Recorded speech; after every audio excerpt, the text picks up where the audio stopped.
y de alguna manera más avanzado en la región en temas de electromovilidad. Estamos hablando que al 2022 aún, digamos, como mercado general de automóviles, están en 1.6%, ¿no? Estamos hablando casi de 7.000 vehículos eléctricos que están discurriendo por Chile, a lo largo de Chile. Y bueno, nuestro país, ni qué decir, estamos en un 0.13%, ¿no? No llegamos ni a los 3.000 vehículos eléctricos al 2022. Eso de alguna manera tiene algunas explicaciones. Y la explicación general, digamos, y principal, es que la política energética, o digamos la política delineada actualmente por el ministerio, se enfoca principalmente en masificar el gas natural. Recordarán muchos de ustedes, seguramente, estas promociones de poder cambiar o adquirir un kit de cambio hacia gas natural vehicular, con ciertas promociones, ¿no? Que de alguna manera ya ha pasado casi más de 8 años, un poco más tal vez, en esta búsqueda de la masificación, la cual ciertamente, y digamos, no se aprovechó el pico, el tiempo en el cual evidentemente era necesario poder lograr el objetivo de masificar claramente el parque automotor. Y ahora, digamos, estamos a un nivel donde la tecnología cada vez está bajando y seguramente muy pronto, las estimaciones hablan del 2026, en algunos países del 2030, de poder llegar al nivel de paridad. El nivel de paridad es, digamos, cuando para uno como cliente final sea indiferente comprar un vehículo eléctrico que un vehículo a diésel, porque, digamos, los costos de adquisición prácticamente son los mismos.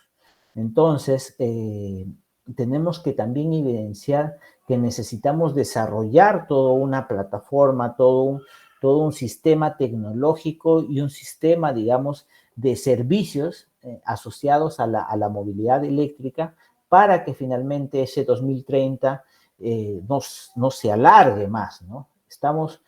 Tenemos que ir acorde, digamos, a todas las megatendencias que a nivel mundial se van desarrollando, porque finalmente es así como se impone que los costos de adquisición bajen, que las premisas del uso de la electricidad y el poder promover energías limpias también se vayan desarrollando. Entonces, no podemos contraponer lo que está pasando en el mundo versus lo que nosotros aisladamente se tome como una política energética, ¿no?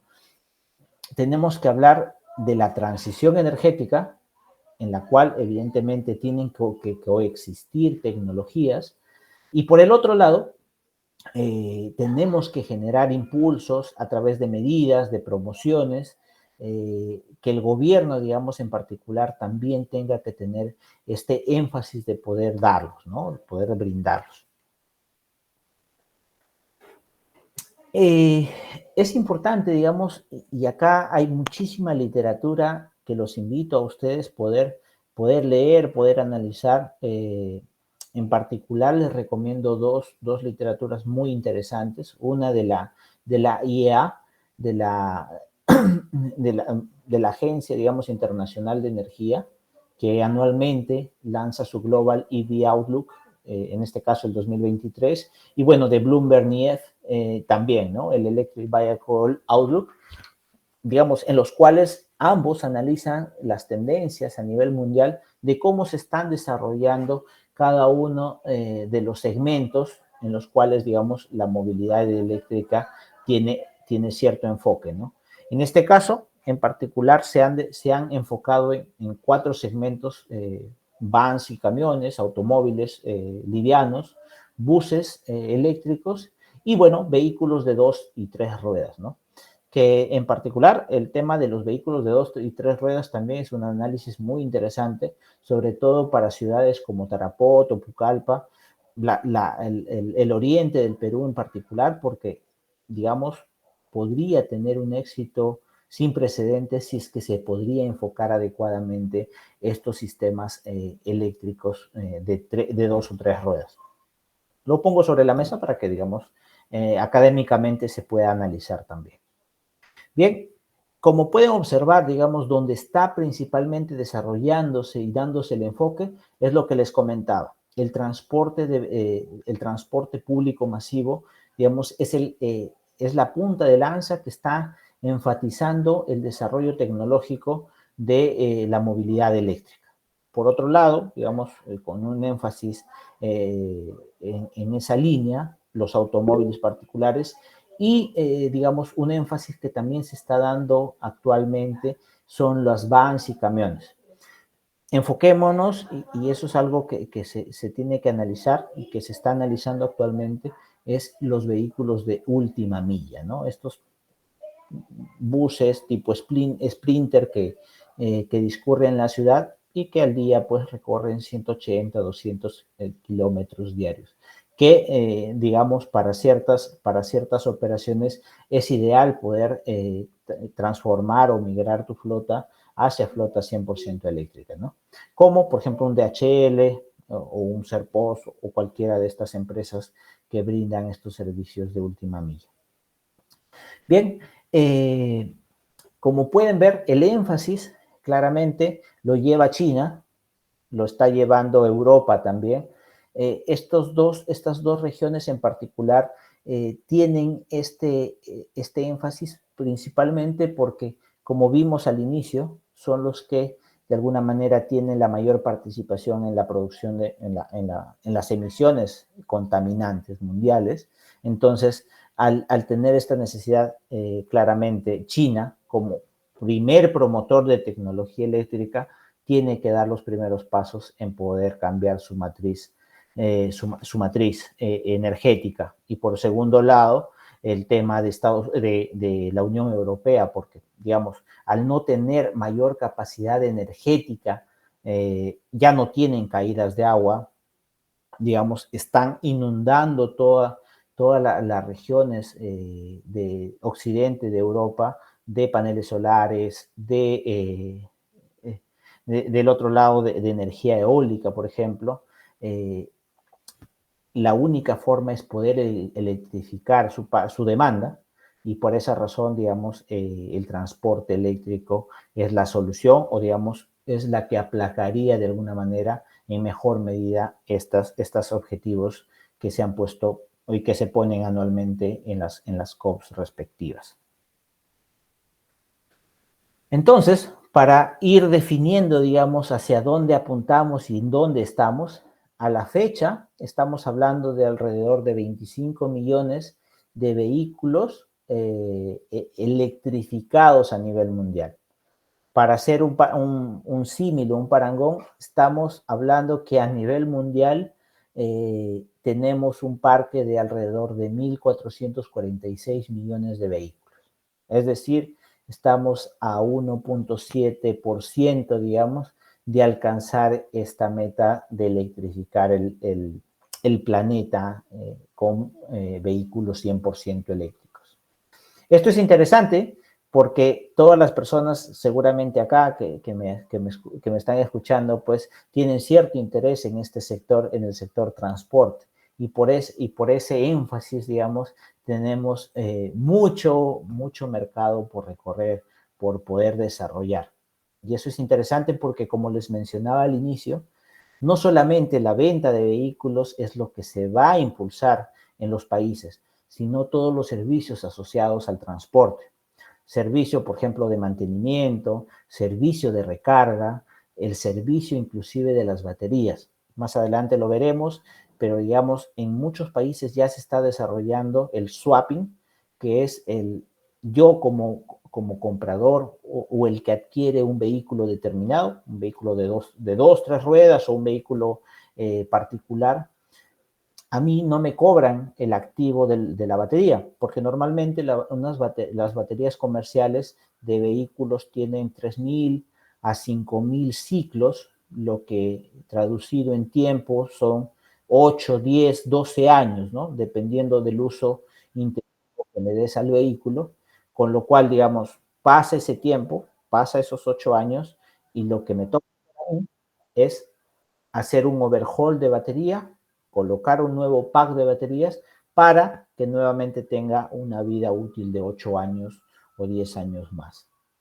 Con lo cual, evidentemente, cuando haces el análisis económico financiero, ese, digamos, es una variable importantísima porque estamos hablando casi del 40% del valor del CAPEX del vehículo.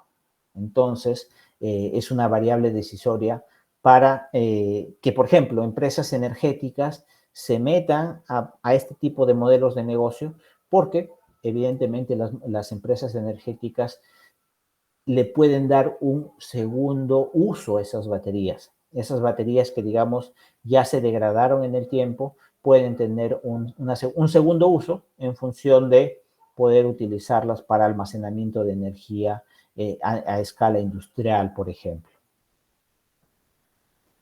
Entonces, si pasamos, digamos, ya a entender cuál es la necesidad de por qué países como el nuestro tienen que apostar por la tecnología eléctrica, por la tecnología de la movilidad eléctrica, hacia cómo está el mundo, digamos, tendiendo, es necesario que en nuestro país, pues, desarrollemos estas variables, ¿no?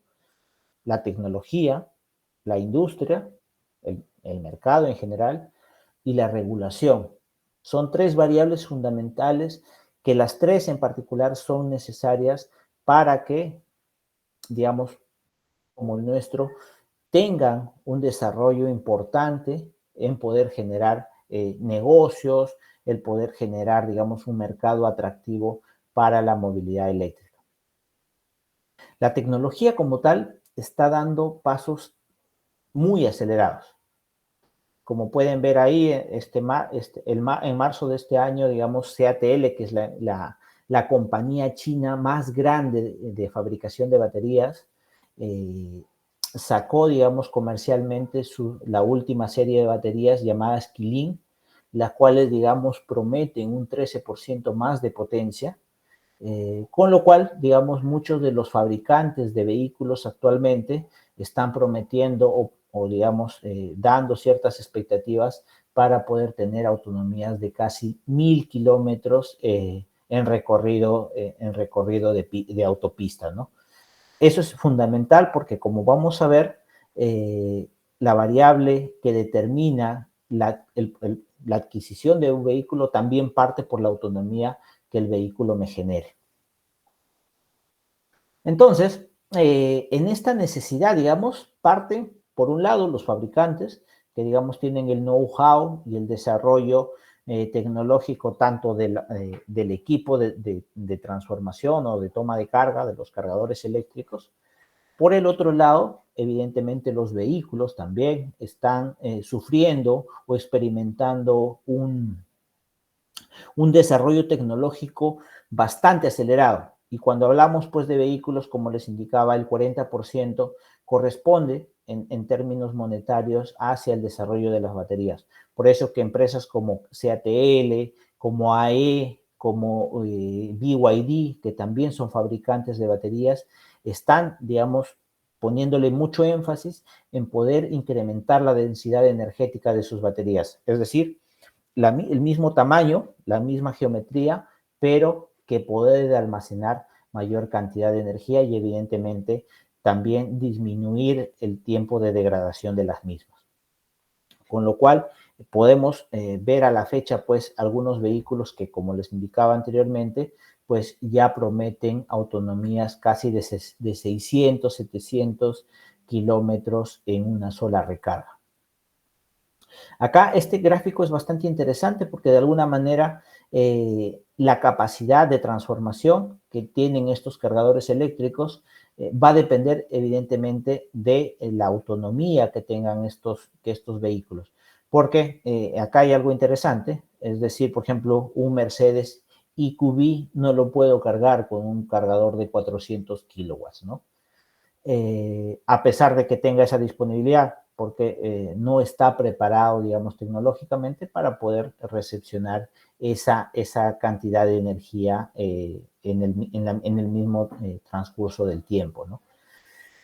Pero, digamos, eso se va supliendo poco a poco y, por ejemplo, la Hammer GM ya tiene esta posibilidad, digamos, de poder tener cargas en cargadores públicos de 350 kilómetros. Esto lo he visto en Estados Unidos. Acá hay que tener en consecuencia, digamos, lo que dice la ficha técnica versus lo que evidentemente en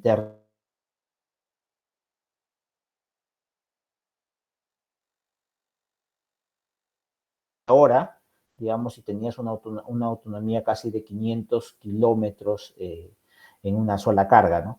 Pero eso, digamos, es en teoría, ¿no? Bajo ciertas condiciones especiales, que también ahí tengo una lámina para explicarlo de mejor manera.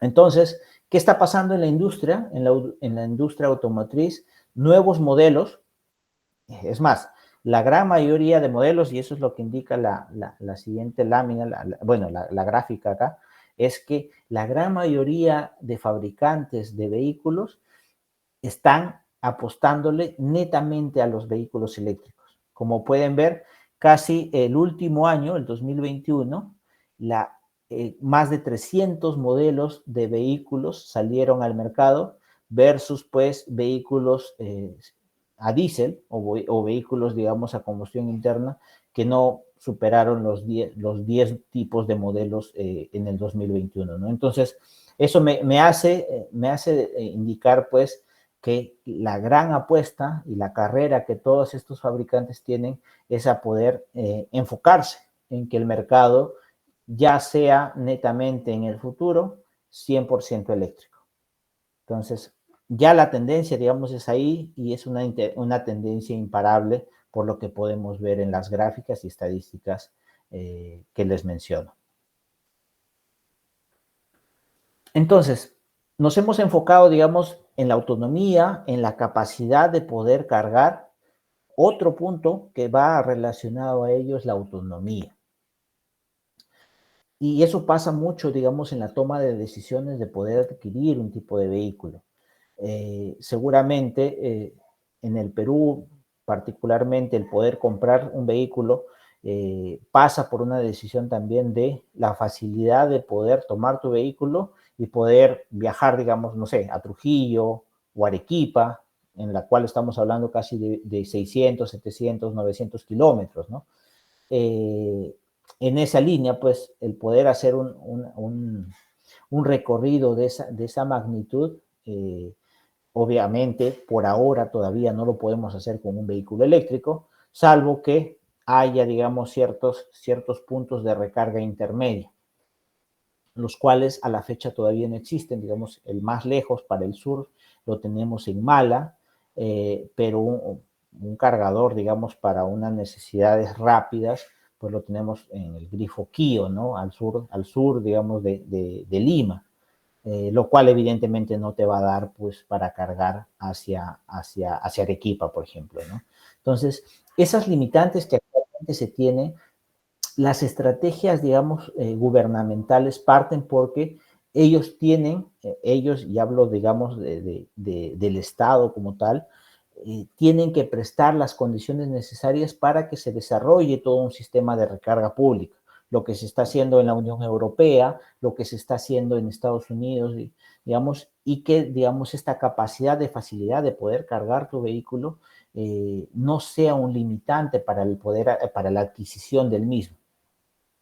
Con lo cual, esto también tiene que ir de la mano con la disponibilidad de capacidad eléctrica que debe tener la red. Esas son, digamos, algunas variables que se necesitan superar y que de alguna manera el Perú y en Lima en particular todavía estamos en ese desafío, ¿no? Porque del lado, digamos, de la oferta, estamos viendo vehículos que ya superan, digamos, los 800 kilómetros de autonomía. Acá, digamos, también les muestro algo interesante y es algo que les manifestaba. A la fecha, digamos, muchos de las marcas te indican, digamos, en ficha técnica cierta cantidad de kilómetros de autonomía. Pero hay que también tener en cuenta que cuando tú ya lo pones en marcha, digamos, y los kilómetros reales versus los kilómetros prometidos, digamos, no condicen con la realidad. Eso evidentemente por todas las condiciones específicas que se manejan, ¿no?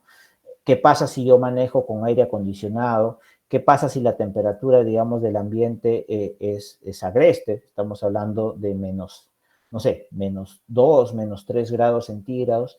Entonces, todas esas condiciones también ambientales afectan o de alguna manera hacen más necesaria, digamos, energéticamente el uso, el uso de este tipo, bueno, del aire acondicionado, por ejemplo, para poder hacer una marcha normal. Con lo cual, evidentemente, no llegas pues a lograr esa cantidad de kilómetros o autonomía prometida. Por otro lado, algo también interesante, y esto principalmente para buses, para vehículos de mayor carga, son dos cosas, ¿no?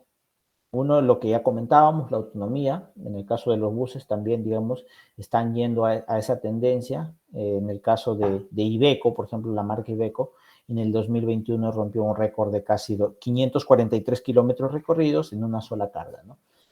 Eso también es importante porque a la fecha, por ejemplo, en el Perú, para que sepa, las marcas que actualmente traen o fabrican vehículos, buses, por ejemplo, estamos hablando casi de una autonomía de 300 kilómetros como máximo, ¿no? Con lo cual, si quisiéramos recorrer distancias más largas, necesitaríamos todo un sistema de infraestructura de recarga adicional, lo cual evidentemente encarecería toda la solución o el poder migrar hacia este tipo de tecnología, que es uno de los desafíos que tenemos por delante. Y por otro lado, algo que también no se habla, pero digamos es interesante analizarlo, explorar, es cómo impacta la altura, la altura sobre el nivel del mar versus, digamos, la eficiencia de estos vehículos. Y no solamente del vehículo, sino también del sistema de recarga en general. Como sabemos, no solamente estamos hablando de componentes electrónicos, sino también de componentes, de componentes eléctricos, sino también de componentes electrónicos, lo cual sufren cierta degradación dependiendo del nivel de altura, ¿no? Entonces, esto va asociado, como les decía, a poder superar ciertos challenges. Uno de los challenges muy importantes, y la Unión Europea, Estados Unidos se han dado cuenta, es poder poner a disposición del usuario final, toda una red de infraestructura de recarga que te permite, digamos, aprovechar, y acá se habla de un concepto interesante, digamos, del uso por oportunidad de la recarga eléctrica. ¿Qué quiere decir eso? Nos pasa mucho, digamos, a los que tenemos vehículos y tenemos un horario de oficina determinado, en que voy a mi oficina, estaciono el vehículo, seguramente será desde las 8 de la mañana hasta las 5 o 6 de la tarde. El vehículo está parado, no se utilizó para nada, y en ese momento debería ser el momento ideal o idóneo para poder recargar mi vehículo. Y evidentemente, teniendo tantas horas, teniendo 8 horas para recarga, no necesito de una infraestructura de recarga tan grande, ¿no? Entonces, es así como, digamos, se tiene que hacer el match de cuál es la infraestructura idónea, no cara, sino idónea, para ciertos usos determinados. ¿Qué pasa si yo necesito hacer un viaje largo, digamos, ¿no? Necesito rapidez en la carga. Seguramente si voy al sur, cargo mi vehículo, almuerzo, como algo y después de unos 10, 15 minutos, mi vehículo seguramente cargó un 20, 30, 40%. Entonces, digamos, siguiendo esa lógica y obviamente siguiendo también la necesidad de poder rebustecer la infraestructura eléctrica, Como saben, digamos, en él en particular también administra toda la red de distribución eléctrica. Entonces, uno de los challenges muy grandes que se tiene a la fecha es con qué necesidad o quién debería pagar esta robustez de la red eléctrica. Lo deberíamos pagar todos, es decir, la demanda, lo debería pagar las personas o las empresas que hacen uso, digamos, de este consumo, de esta recarga de vehículos, o lo debería pagar las empresas distribuidoras bajo sus ingresos adicionales, ¿no? Eso es una pregunta clave porque finalmente, dependiendo de eso, es que se va a impulsar el poder desarrollar o robustecer las redes eléctricas en nuestro país. Entonces, teniendo esa necesidad, por ejemplo, casos como Europa, estamos hablando casi de 2.7 millones de puntos de recarga, lo cual irte, digamos, desde España hasta Noruega o hasta Alemania, digamos, moverte de Madrid a Roma, eh, tienes, digamos, todo un sistema establecido de recargas, lo cual es, evidentemente, hace fácil que para mí como usuario final no sea un problema o no sea una limitante el poder adquirir un vehículo eléctrico. ¿Cómo estamos en nuestro país? Bueno, acá les presento, digamos, una gráfica actualizada. Esto está actualizado hasta el 2022. Seguramente a la fecha se habrán instalado un par más bueno, recién ayer instalaron un sistema de recarga en el edificio Patio, junto con una empresa de generación eléctrica. Bueno, un sistema de recarga vehicular particular, pero digamos acá se ha listado dónde se ubican actualmente algunos puntos de recarga pública, ¿no? Los más conocidos, bueno, en San Isidro, en el Grifo Primax, que está justo en la Javier Prado. Ahí hay un cargador CC1 y Chademo de 50 kilowatts. El detalle también, y algo que de repente todavía no he explicado, pero lo que todavía no tenemos o adolece el país, el Perú en general, es de una ley de electromovilidad, lo cual nos permite, digamos, a los que desarrollamos negocios alrededor de la electromovilidad, poder indicar o sugerir técnicamente a los clientes el poder apostar por una u otra tecnología o por una u otro estándar, ¿no? O cómo, digamos, debería concebirse el desarrollo de una infraestructura eléctrica en particular para cumplir, evidentemente, las exigencias eléctricas normativas que se requieren. A la fecha, como desarrollamos nuestros proyectos es basándonos principalmente en la norma técnica de calidad y en el Código Nacional de Electricidad, que evidentemente no se ha enfocado o no se ha basado en algunos requerimientos específicos o especiales para el desarrollo de la electromovilidad. Entonces, no tenemos, digamos, una norma técnica que nos permita tener ciertos lineamientos que nos permita, pues, desarrollar sin algún problema o sin un problema más adelante con este tipo de tecnologías. Para que sepan, bueno, existen diferentes estándares de conexiones a nivel mundial. Los más conocidos es el CCS2, el cual, digamos, es el estándar europeo y es el que, digamos, está difundiendo en mayor medida a nivel mundial. El CHAdeMO es el estándar japonés, no tan usado, pero digamos, de alguna manera difundido, y hay algunos conectores de ese tipo en nuestro país.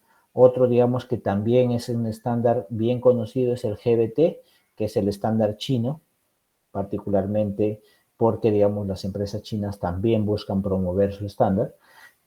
Pero para que se queden con la idea, particularmente, y espero que sea así, el CSS2, el estándar europeo, es el que de alguna manera se está imponiendo en la región. Bien, entonces ya hablamos de variables técnicas, variables económicas, cómo la tecnología, digamos, es necesaria, cómo la parte del mercado es necesario también difundir, es decir, la accesibilidad de los sistemas. Es necesario también que, digamos, el Estado haga su parte en la promoción de incentivos necesarios para, digamos, acortar la brecha tecnológica y, el poder, y la toma de decisión del usuario final. Es por eso que, digamos, algunos países han adquirido o han adoptado algunas medidas como subsidios, ¿no? ¿Qué tipo de subsidios interesantes? Por ejemplo, el IGB. El IGB, digamos, en algunos países ha sido exonerado. Para poder adquirir tu vehículo, el fabricante no paga ese IGB y tampoco te lo traslada, ¿no? Eso evidentemente hace que el costo del valor del CAPEX del vehículo disminuya. ¿Qué más? El ad valorem o el impuesto aduanero, que es lo que se paga, digamos, por la transacción y la importación de este tipo de vehículos.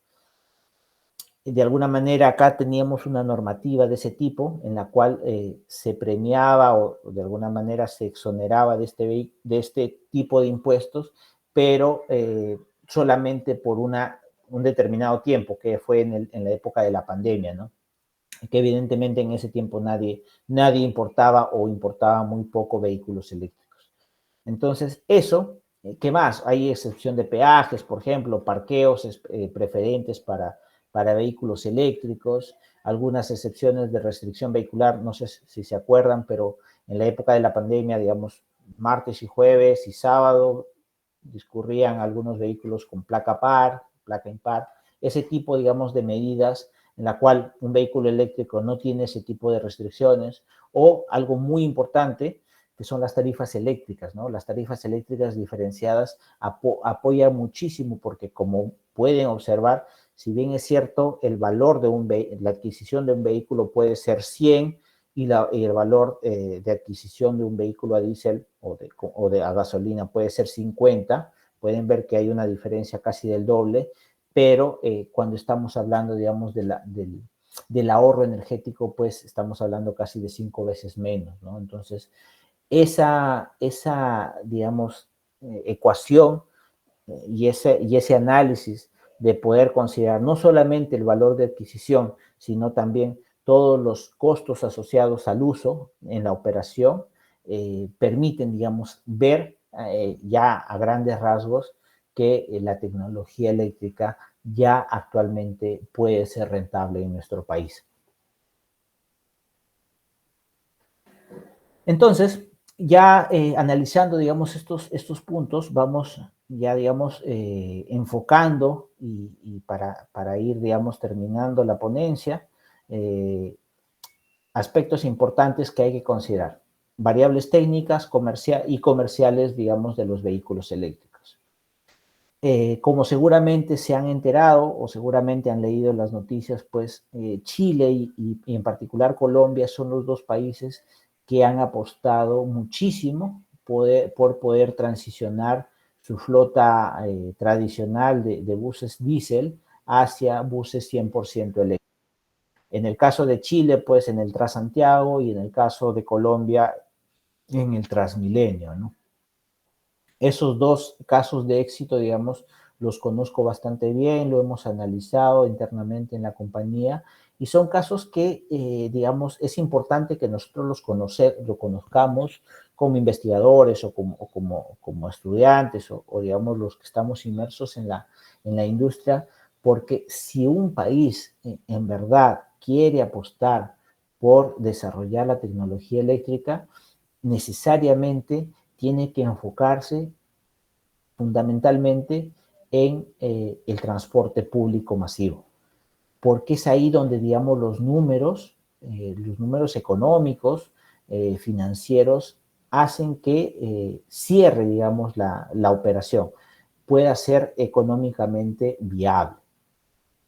¿Por qué? Porque, digamos, existen la primera variable es que existe mucho inversionista y toda la capacidad financiera se pone a disposición de tasas preferentes para poder desarrollar este tipo de proyectos. Son proyectos de gran envergadura, es decir, estamos hablando que cada vehículo puede costar tranquilamente sus 280.000 hasta $300.000 como valor, digamos, de inversión inicial, pues, y en algunos casos estamos hablando de 100 vehículos. En el caso de Chile, estamos hablando casi ya de 1.500 a 2.000 que pretende llegar en el 2023 y casi 1.800 vehículos en el caso de Colombia, ¿no?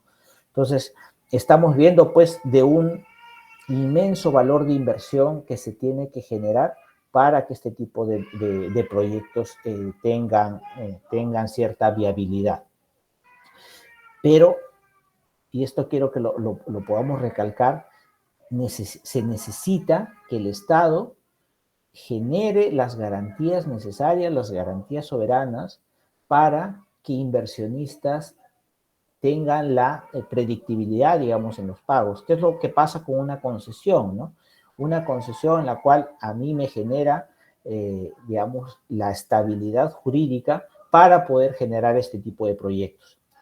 En nuestro país tenemos un modelo de autofinanciación en la cual yo particularmente compro un vehículo, soy dueño del vehículo, me asocio, digamos, seguramente a algún consorcio en la cual me permita a mí participar en algún corredor rojo, morado, amarillo, el que sea, pero finalmente a mí me agrupan a un esquema.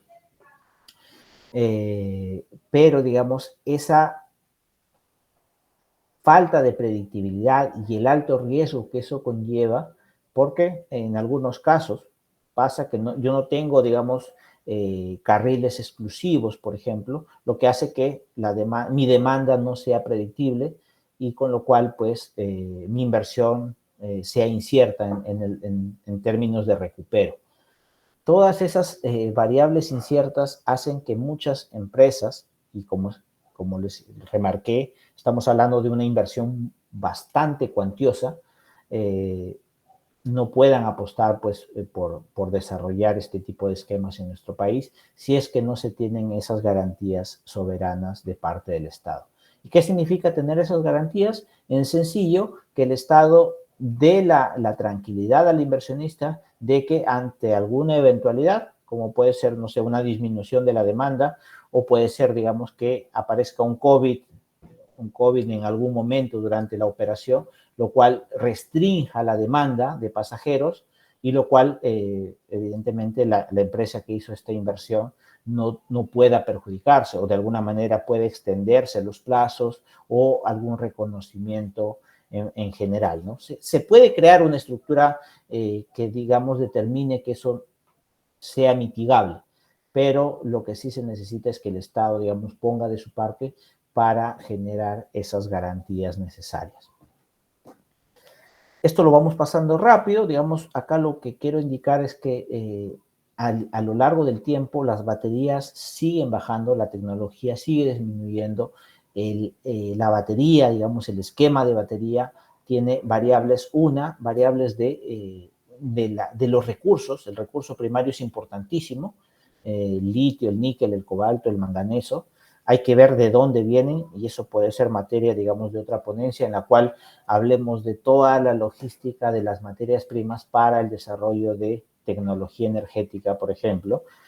Otro factor importantísimo, China, casi el 80% de la manufactura ocurre en China, lo cual, lo que pase en China afectará mucho a cómo se determina esta bajada, este bajadón de precios en tecnologías como las baterías, por ejemplo. Necesitamos nosotros como estudiantes, como académicos, como investigadores, conocer, digamos, el vehículo, en general, digamos, las variables técnicas que conlleva poder hacer un análisis. Cuando hablamos, por ejemplo, de torque, el caso del vehículo eléctrico, digamos, se mantiene un torque estable. En el caso de un vehículo tradicional a combustión interna, pues tenemos una curva de arranque, ¿no? Una curva de la velocidad del vehículo, en función de cómo se maneje ese torque. Por eso es que, digamos, un dato interesante es que en el arranque los vehículos eléctricos son más eficientes que un vehículo de combustión interna. Eso de alguna manera permite cierta estabilidad cuando se enfrenta a ciertas exigencias, ¿no? El vehículo. En este caso, eso, digamos, implica el poder tener ciertas exigencias a nivel de pendientes. En algunos casos y en algunas especificaciones técnicas, las pendientes máximas, sobre todo en buses, estamos hablando de una pendiente de 25%, de 25 grados, ¿no? Lo cual, evidentemente, en carreteras como en el Perú, las más exigentes, estamos hablando casi de 12, 15%, entonces lo cual, digamos, no es algo tan exigente, pero sí es importante conocer esas variables porque de alguna manera eso hace que permita a mí proponer una cierta tecnología o cambiar hacia tecnología eléctrica para alguna operación, por ejemplo, minera o alguna operación turística, por ejemplo, ¿no? Tipo de cargadores, cargador tipo 2, CCS2, el tipo 2 es el domiciliario, digamos, el que tiene conexión monofásica o trifásica y que principalmente se conecta en corriente alterna, ¿no? Carga rápida, ya tenemos, digamos, la disposición de incluir 2 bornes en corriente directa, con lo cual, digamos, puedes llegar a niveles de capacidad de carga de 300 kilowatts tranquilamente, ¿no? Eso dependerá, digamos, de en cuánto tiempo tú puedas cargar el vehículo. En este caso, por ejemplo, este Lucid Air Grand Touring, en la carga domiciliaria puede pasar de 0 a 590 kilómetros de autonomía en 6 horas y en una carga rápida 33 minutos, ¿no? Depende mucho de la velocidad de carga con la cual se alimente este tipo de vehículos. Bueno, acá lo que les quiero mostrar rápidamente es que podamos hacer un símil rápido de los costos, el tiempo y el costo de recarga de un vehículo.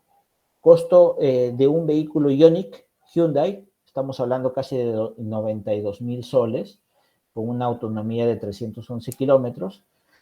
Lo comparamos con un vehículo de similares características, un Hyundai Elantra, por ejemplo, que estamos hablando casi de 80,000 soles, ¿no? Como pueden ver, ya poco a poco los precios de adquisición se van acercando, ¿no? La brecha ya simplemente en este caso es de 12,000 soles, ¿no? O sea, es bastante pequeña, pero evidentemente la autonomía es algo que todavía el que adquiere un vehículo mira o digamos, le pone cierto énfasis. Porque si vemos, y eso es algo que, digamos, cuando compramos nuestro vehículo no hacemos ese análisis, ¿no? Yo no digo, oye, ¿cuánto combustible voy a gastar en el año, ¿no? Simplemente te guías por el costo de adquisición. Si lo puedes pagar, seguramente lo compras, ¿no? Pero en el caso de la electricidad es muy interesante porque, digamos, considerando una tarifa residencial BT5, en la cual el costo de energía es de 0,84 soles por kilowatt hora, estamos hablando, pues, en un consumo normal. Yo al irme a mi oficina, ida y vuelta por 28 días, estamos hablando casi de 30 kilómetros diarios, 840 kilómetros al mes, ¿no? Eso traducido, digamos, en energía, estamos hablando de 110 kilowatts hora por mes. Estamos hablando de casi 92 soles que yo gasto por cargar mi vehículo al mes. Lo mismo en gasolina, considerando pues 16 soles el galón de gasolina, que evidentemente está más, o depende, digamos, si utilizas premium o regular, normalmente premium para este tipo de vehículos, estamos hablando casi de 640 soles mensuales que te gastarías por el mismo recorrido. Eso hace que yo, haciendo un cálculo rápido, mi ahorro lo pueda generar, pues, lo pueda recuperar en 2 años, ¿no? Haciendo un análisis súper rápido, súper grueso. Acá no estamos considerando, por ejemplo, el tema de mantenimiento. Es interesante el mantenimiento porque para ti este tipo de vehículos la cantidad de piezas móviles versus un vehículo de combustión interna es mínimo, con lo cual, digamos, el costo de mantenimiento por kilómetro se reduce grandemente, lo cual casi en 2, 3 años de uso de este vehículo no vas a tener más que un diagnóstico, una inspección que se tiene que realizar en la casa concesionaria, pero que el costo es ínfimo, ¿no? Entonces, haciendo ese símil, pues en 2 años recuperas esa inversión que hiciste, ¿no? Obviamente, algo que tampoco no estamos considerando acá es el costo del cargador, ¿no? Si queremos poner un cargador en casa, seguramente nos costará un determinado monto y eso, obviamente, tengo que incluirlo en la ecuación. Lo más complejo de esto, señores, es yo cómo traduzco esta información al que tiene que comprar o al que quiere comprar ese vehículo. Evidentemente es complejo decirle, oye, la electricidad, el precio de la electricidad es tanto, cuántos kilómetros al mes recorres. Ciertamente muchos sienten que los estás limitando, ¿no? Entonces, como ejercicio funciona bastante bien esta parte, pero ya cuando, digamos, cuando estás en el poder de compra, lo que sí evidentemente se busca, y esa es la tendencia, a poder ir acortando esta brecha de adquisición, ¿no? De la adquisición inicial, que lo hacemos con los incentivos que ya habíamos conversado. Lo mismo, el mismo ejemplo para el caso de los buses eléctricos. Acá lo interesante, digamos, el tiempo de recupero, estamos hablando casi de 10 años, ¿no? Como recordarán, la batería, el overhaul de la batería es a los 8 años, con lo cual esa variable, por ejemplo, en este ejercicio, ya un cliente puede decir, ya está bien, 10 años, para mí funciona, porque normalmente vehículos de este tipo pues tienen un segundo uso, ¿no? Puede estar en una operación minera unos 5 años, de ahí puede pasar toda su vida, 10, 15 años más, en una operación agrícola, por ejemplo, ¿no? O en una operación turística. Pero hay que también considerar esas variables adicionales que como reto interesante tienen los buses eléctricos, en este caso, por ejemplo, el overhaul de la batería, o qué hago con el vehículo una vez que digamos, cumple su tiempo de vida, ¿no? En algunos casos, en el caso de la minería, tienes esta exigencia de 5 años en la operación minera. Luego de eso tienes que comprar un nuevo bus, instalar o ponerlo en una operación 0 kilómetros. Entonces, son muchas más variables que se tienen que analizar para tomar una decisión de este tipo. Y bueno, finalmente, ya para ir culminando esta ponencia, espero que, digamos, haya sido de su agrado, principalmente por toda la información que se ha recabado y de alguna manera busco incentivar a los alumnos a que puedan, digamos, desarrollarse, involucrarse o dedicarse, digamos, profesionalmente a la energía, que, digamos, es sumamente apasionante porque seguramente hoy hablamos del transporte eléctrico, pero alrededor del transporte eléctrico pues existen otras variables energéticas interesantes también analizarlas. Como les indicaba, estamos hablando pues que en la operación del Transmilenio y de algunas operaciones también asociadas, ¿no? Como por ejemplo, en este caso es la operación entiendo que es la de Bogotá, en Medellín también tienen una operación importante. Y bueno, a lo largo de Colombia como tal, están apostando bastante, digamos, hacia transformar su parque automotor de diésel hacia buses 100% eléctricos, ¿no? Y bueno, como les decía y como digamos, como un análisis aliciente para que ustedes puedan considerarlo, analizarlo, reflexionar y por ahí seguramente hacer algún análisis de números, es el caso de Arequipa, ¿no? En Arequipa, digamos, a la fecha se tiene un proyecto bastante ambicioso en toda la zona urbana de Arequipa, en la cual se tiene una ruta troncal, tipo un metropolitano, por ejemplo, que es la parte verde, la cual, digamos, tiene exclusividad de ruta. No debería tener competencia alguna esa ruta verde. Y esta ruta verde tiene 10 rutas alimentadoras, ¿no? Para la zona sur de Arequipa, zona bastante industrial, polo, digamos, de desarrollo. Actualmente hay muchos proyectos inmobiliarios en esa zona. Para finalmente, estamos hablando, pues, el poder tener ciertas rutas alimentadoras que vayan, digamos, alimentando, valga la redundancia, pasajeros en toda esa ruta troncal, ¿no? En el análisis inicial que se hizo, estamos hablando casi de 190,000 pasajeros diarios que se transportarían en esta ruta, ¿ok?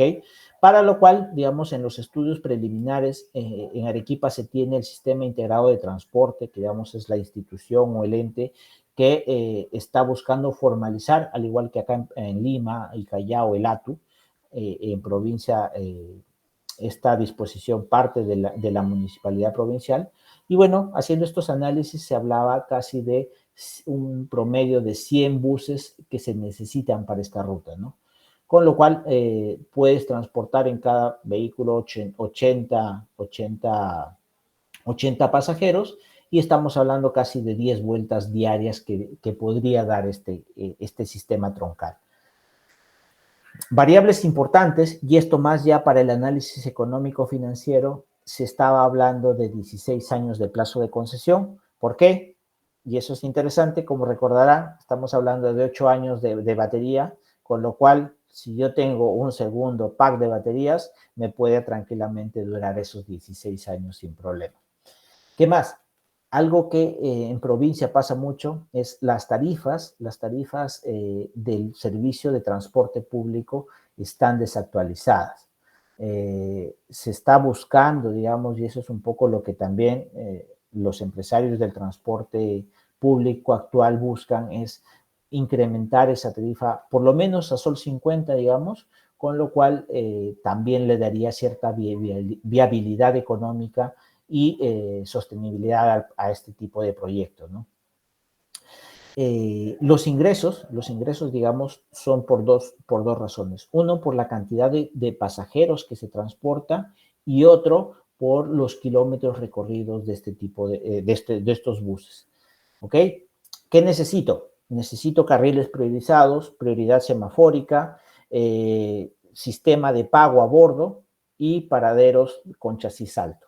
Estos paraderos, digamos, con una determinada, que es casi 25 centímetros, que se necesita para poder, digamos, cumplir las exigencias que la zona urbana de Arequipa necesita.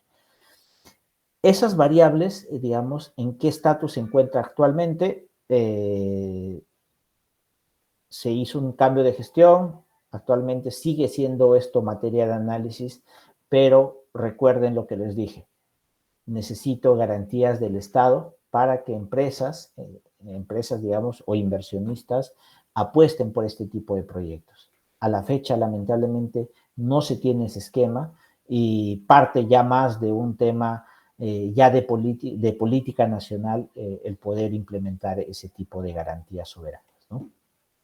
Pero como ejercicio es interesante porque, digamos, nos hace entender cómo se estructura un proyecto de transporte público y cómo de alguna manera, pues, se puede hacer viable, ¿no? Cuando hicimos los análisis, y ya lo voy a pasar bastante rápido por respeto al tiempo, pero, digamos, quiero que se queden como cómo se maneja el modelo de desarrollo, el modelo de negocio de este tipo de esquemas, ¿no? Tenemos a la entidad gubernamental, por el otro lado tenemos, digamos, a los operadores inversionistas, que son los que ponen los activos. En este caso, por ejemplo, puede ser una empresa de energía, pone los activos, puede poner los buses, puede poner el sistema de recarga, los patios de recarga. Por el otro lado, la empresa de transporte netamente se dedica a su core business, que es operar y dar mantenimiento a los vehículos en estos patios de recarga, ¿no? Tenemos que considerar que claramente estamos hablando casi de 55, yo había hecho el cálculo de casi 70 millones de dólares, ¿no? Para este tipo de proyectos, ¿no? El modelo económico y digamos cómo se analiza esto es así, ¿no? Dólares por kilómetro igual a los dólares por kilómetro eléctricos, pero en el caso del diésel es por el OPEX, o sea, por el ahorro que yo genero en el tema de uso de diésel versus lo que me cuesta, digamos, la inversión más el CAPEX, ¿no? Eso tiene que llegar a un equilibrio económico para que finalmente las premisas como el tiempo, el financiamiento, la duración, el costo operativo del bus, la situación de las baterías que les comentaba y el costo de la energía tengan sentido para hacer rentable este tipo de proyectos. Normalmente estamos hablando de un análisis, por ejemplo, haciendo una sensibilidad, estamos hablando casi de un TIR de 20%, digamos, por ejemplo, si lo manejamos como leasing, ¿no? Si lo manejamos, como crédito, si lo manejamos como leasing, casi de un 41%, ¿no? El trabajar con empresas energéticas que apuesten por poner la flota, por poner el patio de recarga, se habla de un esquema de leasing, ¿no? ¿Qué más hace rentable esto? Por ejemplo, la cantidad de pasajeros que yo voy a transportar. Mientras más asegurado tenga la demanda, más rentable va a ser mi proyecto. ¿Qué más? ¿Cuánto me cuesta, digamos, el costo o la tarifa por kilómetro? Lo que les comentaba del Sol 50, ¿no? Pasándolo eso a un IPK, evidentemente, mientras mejor sea la tarifa, mayor perspectiva económica de rentabilidad voy a tener en mi proyecto. ¿Qué más? Costos ya operativos. ¿Cuánto pago por un conductor? Para poder manejar un bus necesito casi 2.7, que ese es el promedio, el ranking que hemos calculado, de 2.7 conductores para una operación diaria, ¿no? El salario del conductor también es una posible sensibilidad en todo este análisis. ¿Qué más? El rendimiento, ¿no? El rendimiento del vehículo, y esto se calcula en kilowatts hora por kilómetro, la energía que voy a pagar, mientras más barata sea la energía, evidentemente el proyecto se hace más rentable, el costo del mantenimiento, las variables de ingreso, ¿no? Yo voy a tener ciertos seguros, gastos administrativos que pagar, mientras más pueda mitigar eso, mucho mejor va a ser mi perspectiva de rentabilidad de mi proyecto. La cantidad de kilómetros, mientras más, como les comentaba al inicio, me pagan por kilómetros y por pasajeros. Kilómetros, pasajeros. Y, evidentemente, el crecimiento de la demanda, porque la demanda no es estática. Dado que estamos hablando de un proyecto de 16 años, seguramente va a tener un crecimiento vegetativo dicha demanda. Y nada, mis amigos, digamos, he tratado de abarcar la gran mayoría de temas, principalmente para tener todo un overview completo de todas las posibilidades que se pueden generar y que se analizan, que nosotros analizamos a diario para poder concretar negocios alrededor del transporte eléctrico. Si tuviesen alguna pregunta, encantado de poder absolverlas o poder responderlas según sea.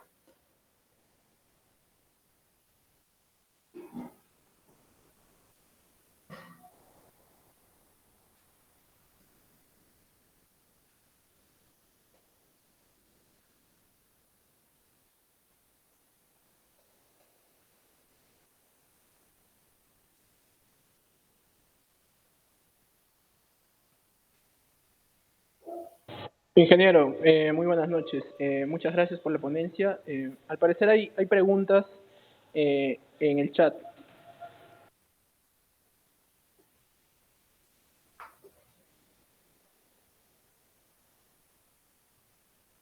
A ver, perfecto. Voy a ir respondiendo algunas de las preguntas que puedo leer acá. ¿En qué estado se encuentra el Plan Nacional de Electromovilidad presentado por la Asociación Automovilística de Perú? Fue rechazado, digamos, en primera instancia. Se llegó a un acuerdo un acuerdo, una exposición del proyecto, pero bueno, fue rechazado en la etapa de comisión dentro del Congreso, ¿no? No fue novedad porque, digamos, ya esta es como la sexta, séptima plan de electromovilidad que se rechaza.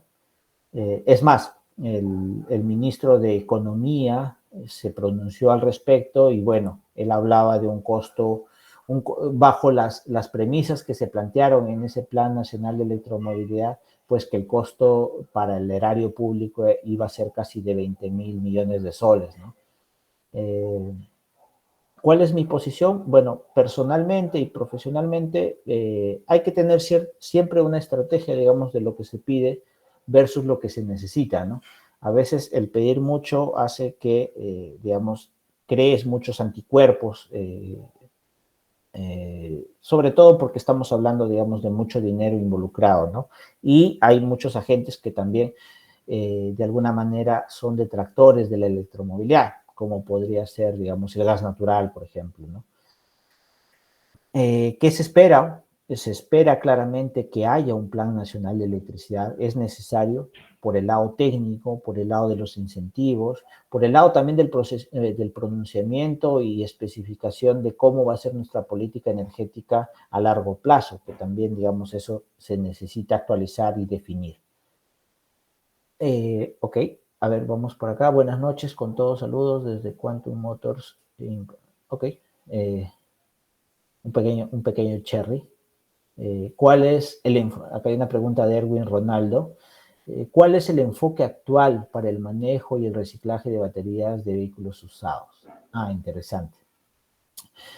Bueno, y particularmente en la región, hay algo interesante que todavía no tenemos una experiencia de vehículos que han dejado de utilizar sus baterías y se ha puesto a disposición de alguna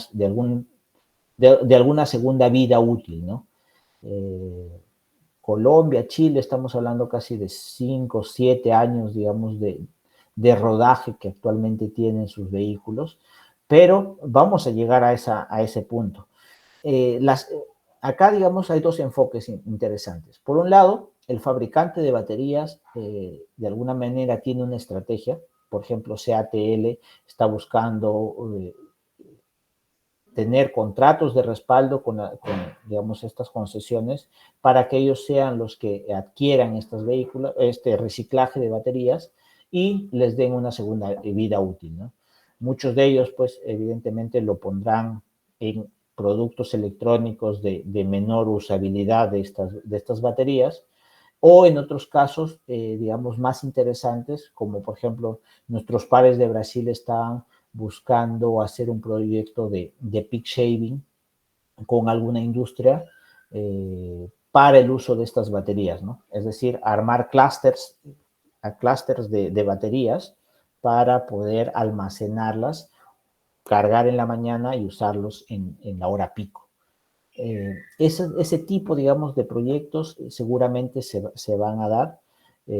Otro punto interesante es lo que les comentaba del swapping, en el cual, digamos, yo como propietario del vehículo no me hago cargo de una batería, sino, digamos, lo hago como un servicio o lo recibo como un servicio. Y obviamente el que, digamos, le va a dar una usabilidad nueva o de segunda vida es el que sea propietario de la misma, ¿no? Por eso es interesante, digamos, el poder desarrollar este tipo de proyectos para que, digamos, también sepamos cuál es la rentabilidad de su segunda vida útil. Y es necesario ese valor porque a la fecha, digamos, en los análisis que se hacen de rentabilidad, se considera 20%, digamos, del valor del costo de adquisición de los vehículos, que por ahora es teórico, pero si tenemos una usabilidad mejor, podría inclusive ganarle al valor de recambio de un vehículo a diésel, ¿no? Ok, sí, ahora les voy a compartir a la junta directiva del capítulo la presentación con todo gusto y la puedo compartir sin problema. Humberto Huanca nos indica cuál es la experiencia de otros países en hacer la conversión de vehículos convencionales eléctricos con kits de conversión. Ah, ya. Eso es interesante porque siempre me hacen esta pregunta, ¿no? Oye, ¿por qué nosotros como país no promovemos el poder desarrollar tecnología que nos permita hacer la conversión de los vehículos convencionales, los vehículos a combustión interna, hacia vehículos eléctricos? En verdad es una buena, podría ser una buena estrategia, pero dependerá primero de poder orquestar muy bien cuál sería la normativa que nos permita hacer. Podría hacer como que... Eh, y particularmente tenemos que ver también la rentabilidad que eso conlleva, ¿no? En el caso, por ejemplo, del gas natural es interesante porque se da ciertas promociones, ciertos incentivos a que tú compres el kit de conversión, pero acá estamos hablando pues que también la brecha de diferencia de costos es bastante pequeña, ¿no? Como les indicaba en algunos casos, esta brecha se está disminuyendo, pero todavía es considerable. Es considerable. Entonces, tenemos que ver de alguna manera si el kit como tal, metiéndolo en una ecuación de rentabilidad, pues sigue siendo atractivo para el que lo haga, ¿no? Pero por otro lado, necesitamos primero una normativa técnica que nos permita, digamos, poder hacer eso, promoverlo, incentivar y sobre todo generar, digamos, un esquema de comercialización que permita difundir y eso evidentemente trae como consecuencia bajar, disminuir los costos, ¿no? Luis Raffo nos dice sobre el tema de los bonos de chatarreo y conversión de vehículos a combustión eléctrica. Sí, evidentemente, y en el caso, por ejemplo, de Arequipa era interesante porque se está considerando 16 años, en algunas corridas inclusive se hablaba de 20 años. Y ahí es interesante porque tienes que tú negociar digamos, con el fabricante de baterías para que te extienda la garantía de las baterías o del ciclaje de las baterías, con lo cual ya no estabas hablando de 8 años, sino tranquilamente de 10 años, donde, digamos, con algunos mantenimientos preventivos que hacías que la degradación se minimice, ¿no?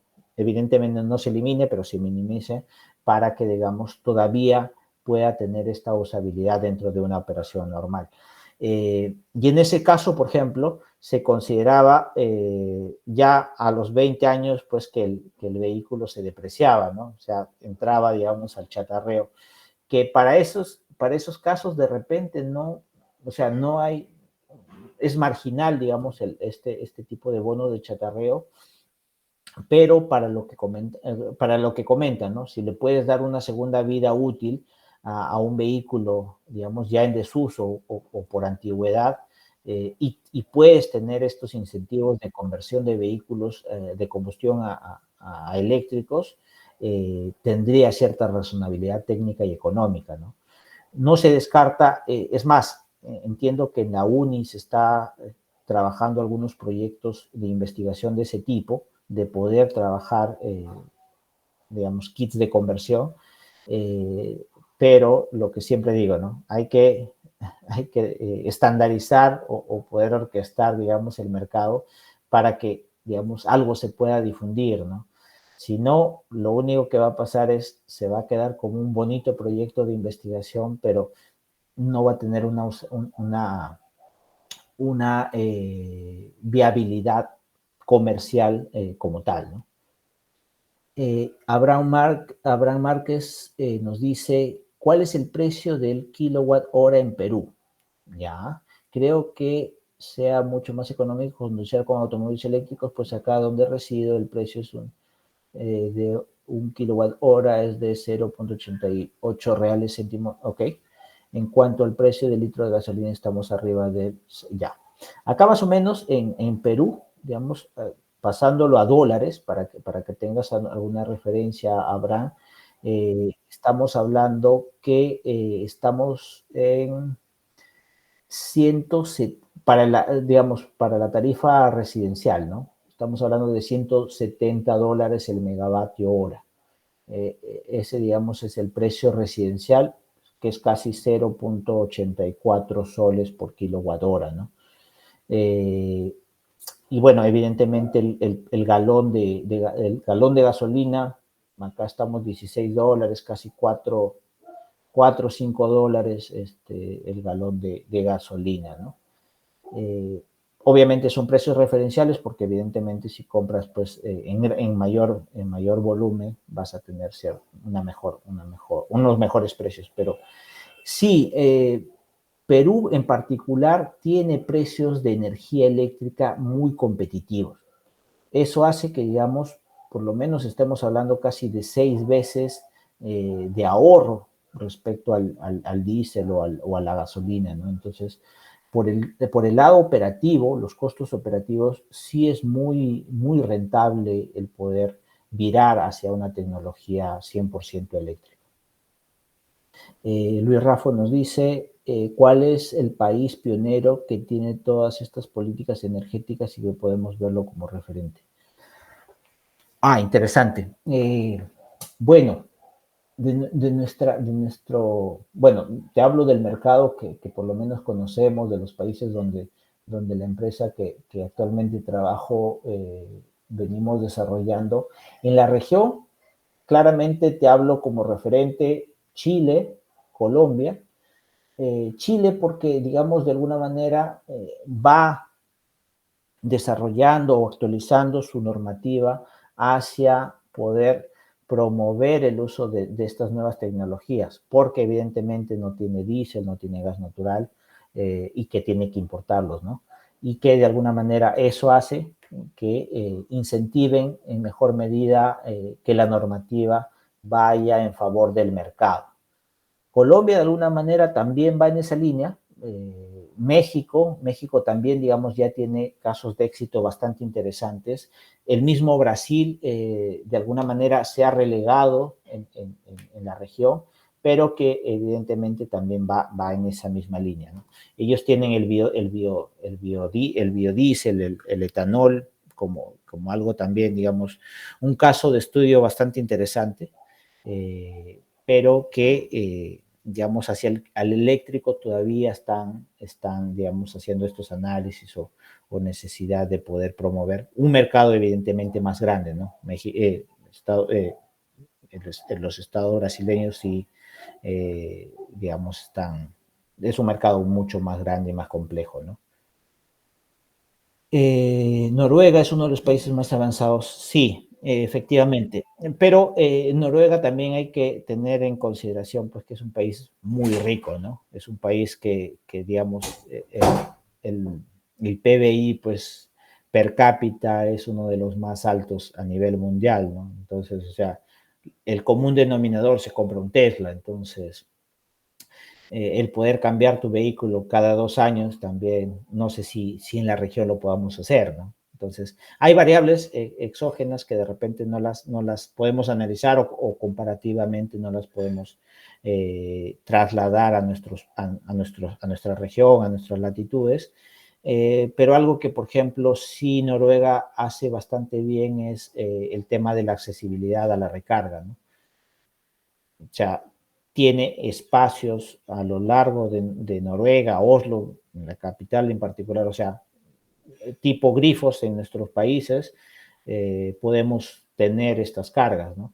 Y en algunos casos, pues, es carga libre, ¿no? O sea, la energía en algunos casos, por un tema de promoción, te la regalan, ¿no?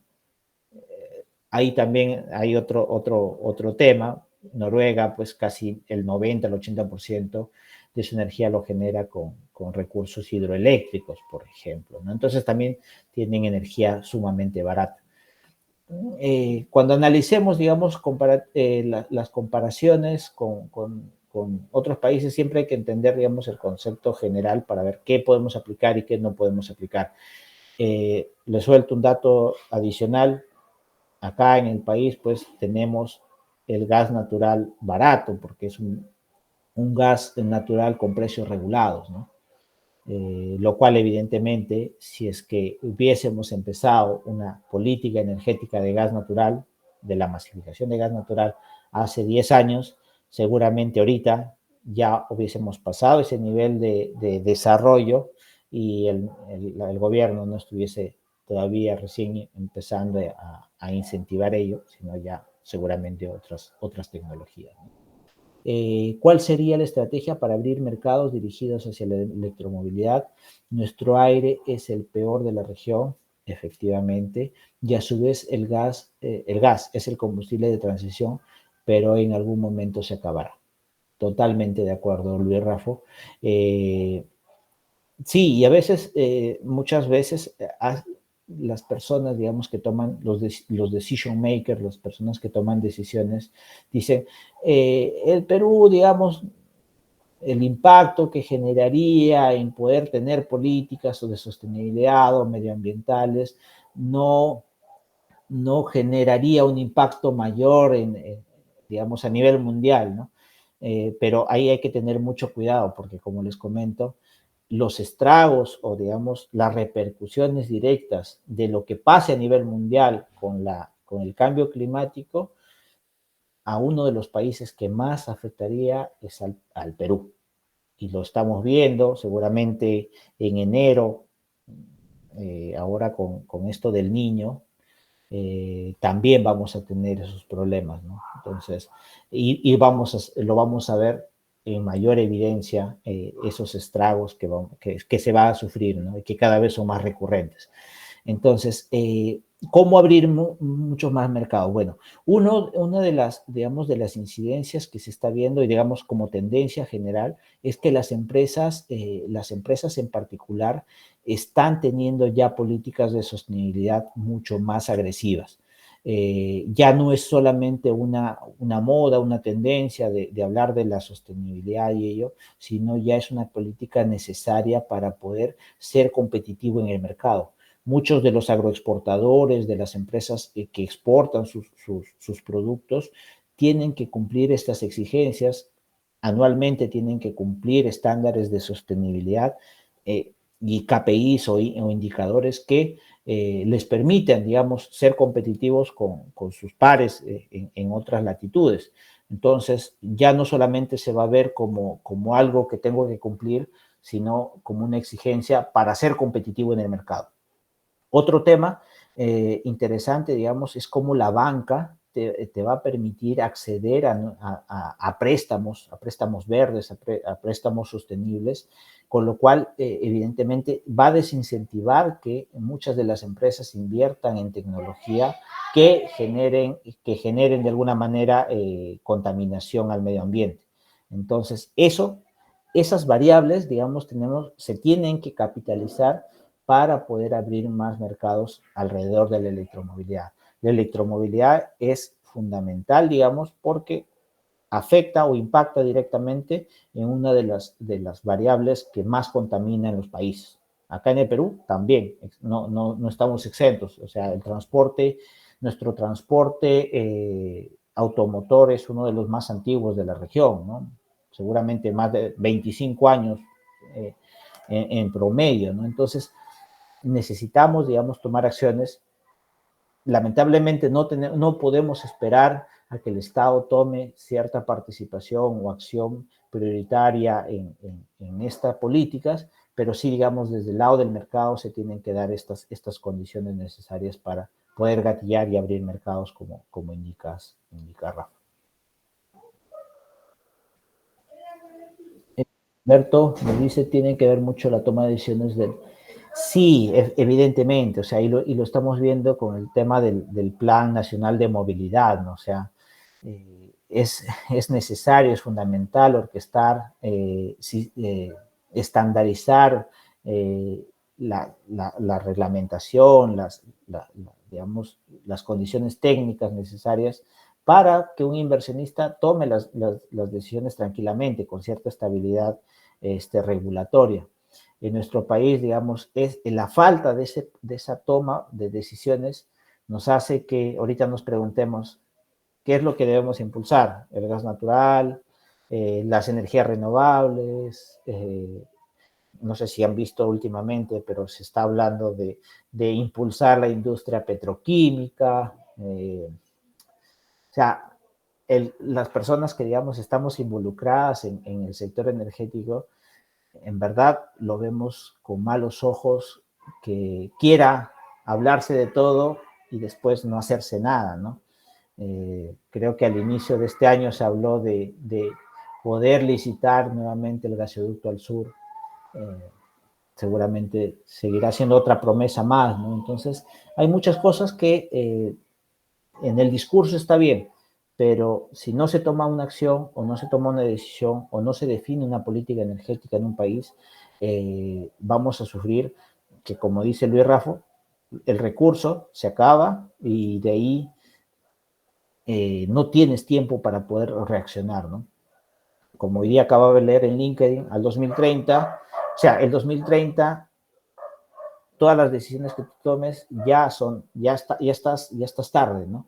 Porque desarrollar tecnología, desarrollar industria, promover nueva tecnología dentro de tu sistema, de tu sector, toma cierto tiempo. La parte regulatoria, la parte normativa, el mercado, eh, y, y, ya, una vez que tomes esas decisiones, ya llegó el 2030 y si no las tomamos ahora, pues seguramente vamos a poder tener algunos problemas críticos, ¿no? O sobre todo, lo que pasa siempre, ¿no?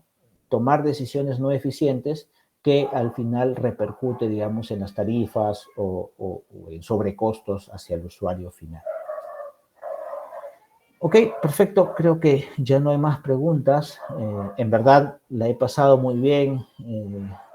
Gracias por el espacio. Agradezco, digamos, al equipo del BTS por permitirme, digamos, llegar a ustedes y obviamente compartir, digamos, algunos de la información y de los desarrollos y las oportunidades que se están generando. El día de hoy les hablé de algo, digamos, de Perú. Quería, digamos, hablar que en el Perú se están haciendo cosas, pero sí evidentemente necesitamos el apoyo, la fuerza desde el lado gubernamental para impulsar cosas más grandes, ¿no?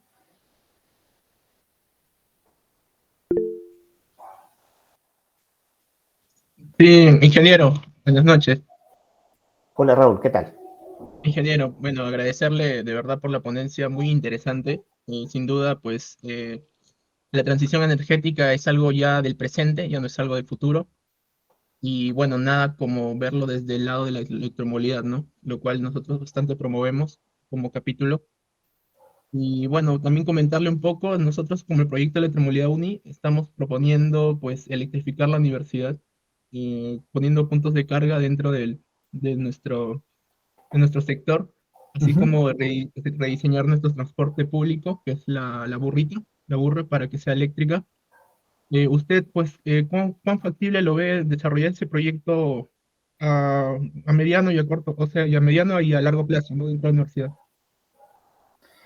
Conversemos, Raúl, me parece súper interesante. Por ejemplo, justo hace un mes aproximadamente, tuvimos una ponencia con la IEEE justamente del capítulo PES, con un investigador de Campinas, en Sao Paulo, en el cual habían hecho una investigación, digamos, alrededor de esta posibilidad de poder electrificar todo el campus universitario, ¿no? Y tienen resultados muy interesantes. Lo que podemos hacer, digamos, es poder trabajar en este análisis que justamente hemos conversado de la rentabilidad, de la parte técnica, digamos, en poder ver las eficiencias en las rutas que se tienen dentro de la universidad y podemos trabajar tranquilamente un proyecto, ¿no? Tipo un piloto que pueda tener la viabilidad para, digamos, ir por fase, ¿no? Presentar, digamos, a las autoridades correspondientes y finalmente, pues, que se tomen las decisiones del caso, ¿no? O ver también, digamos, algunas sinergias con algunas empresas que seguramente podrían estar interesadas en promover este tipo de iniciativas, ¿no? Sí, ingeniero, justo pues las autoridades de la universidad, pues el señor rector está muy interesado en este tema, es por ello también que nosotros estamos comprometidos en desarrollar el proyecto. Y bueno, Sé que usted también está pues ahí trabajando en una empresa muy importante que está promoviendo el desarrollo de electromovilidad, que es Enel. Y bueno, me gustaría pues conversar con usted después para presentarle también a la directiva del trabajo. Somos aproximadamente 40 chicos que estamos ya trabajando. Y bueno, Súper. entonces, bueno, más bien agradeciéndole esta ponencia, muy interesante la verdad. Me ha abierto bastante para poder pues redireccionar la línea de investigación del proyecto y pues avanzar, ¿no? Buenísimo. Cuenta conmigo, Raúl. Ahí Luis ya se comprometió a disponer vehículos para la universidad, mira. Así que súper, súper. Yo creo que estos espacios ayudan a eso, ¿no? A difundir conocimiento y principalmente poder generar sinergias entre todos los actores que estamos, pues, promoviendo la electromovilidad, el transporte y la energía en general, ¿no? Eso es bastante enriquecedor y nada, creo que todos podemos sumar en esa gran acción.